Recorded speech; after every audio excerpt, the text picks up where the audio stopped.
gua ngadep semak-semak ada bolongan kecilnya gitu ya. Tuh gua ngeliat muka orang. Mukanya tuh mukanya orang.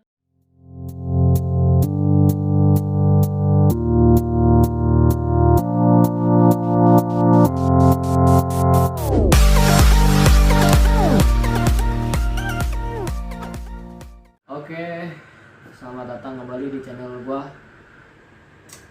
channel kreator amatiran. Ya, hari ini gua akan sedikit menceritakan kembali sebuah cerita yang gua pernah mendaki Gunung Slamet.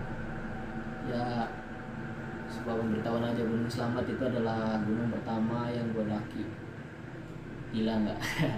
Sebelumnya gua nggak pernah daki gunung. Ya gue cuma daki-daki bukit doang ya. Ya waktu itu ada rencana sama saudara gue, pernah dia bilang, ayo daki gunung. Tujuan pertama sebenarnya itu Gunung Sindoro pertama rencana itu. Lalu gue bilang yang deket aja lah, kan daerah gue Cilacap ke Tegal itu deket ya, 2 jam perjalanan naik sepeda motor. Singkat cerita, kita siap mendaki Gunung Slamet. Ya awal-awal happy aja kan, kita happy aja sih. Kita dari awal tuh pikirannya tuh kita di sana nge-vlog, kita naik puncak, kita foto-foto, dapat tahu kenawan.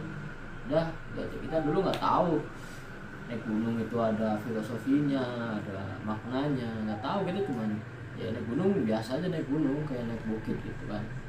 Ternyata ini pelajarannya dimulai dari awal. Ketika gua sama saudara gua naik motor ke daerah Tegal, itu kita janjian dulu sama porternya.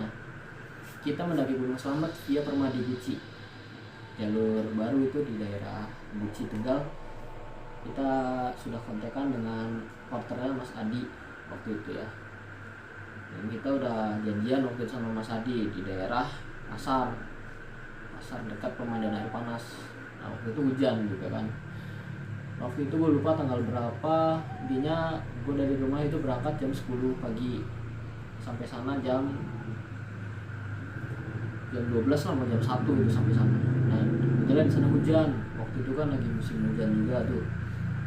Dan hujan lebat, dan partnernya Mas Adi itu, Mas Sofyan, dia nggak bisa langsung daki sekarang.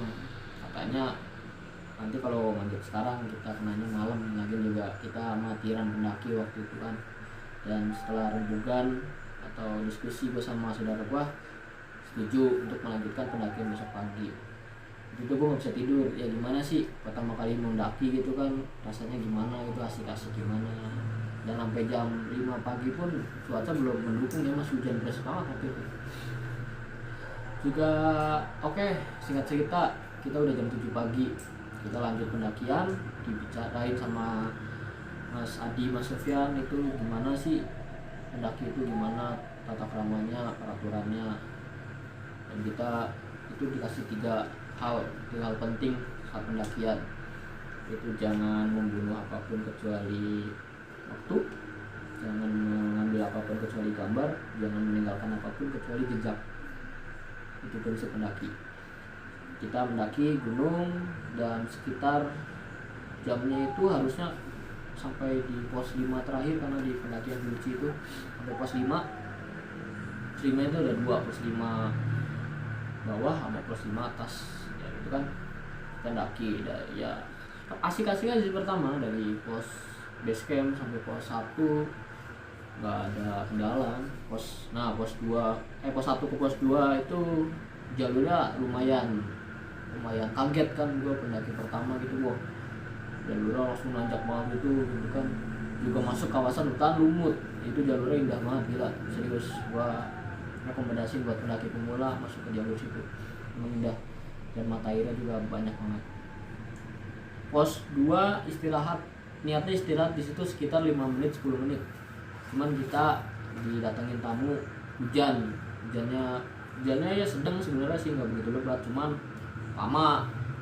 Kan kita istirahat dulu, makan snack buat isi tenaga lagi. Oke, sekitar ada 15 menit 20 menitan kita lanjut ke pos 3. Ternyata hujannya nggak berhenti berhenti itu, masih lanjut terus ya apa ya gerimis gitulah. Kita jalan lanjut ke pos 3. Pos 3 itu kita hujan lagi. Nah di pos 3 ini hal-hal yang gak mengenakan buat gua datang. Dan saat lagi bikin api di pos 3, karena disitu banyak nyamuk ya, bikin api saat hujan biar nyamuk hilang juga, gua kebelet buang air kecil. Saat buang air kecil di dekat ini ya, semak-semak dekat jurang kan, buang air kecil di situ. Saat buang ada semak-semak, ada bolongan kecilnya gitu ya, tuh gua ngeliat muka orang. Mukanya warnanya putih, mukanya putih, dan dia ngeliat gua senyum gitu. Gue spontan dong lari, gila lah. Tapi situ gue udah selesai ya buat emosinya. Gue lari itu ke tempat bikin apa ya, bikin buat tempat berteduh. Gue lari ke situ. Dan kan dari awal udah dibilangin Mas Adi, Mas Sofian, kalau ada apa-apa jangan cerita, kita ceritanya di bawah aja. Oke, situ gue pendem, kira Adi masih gue capek kan.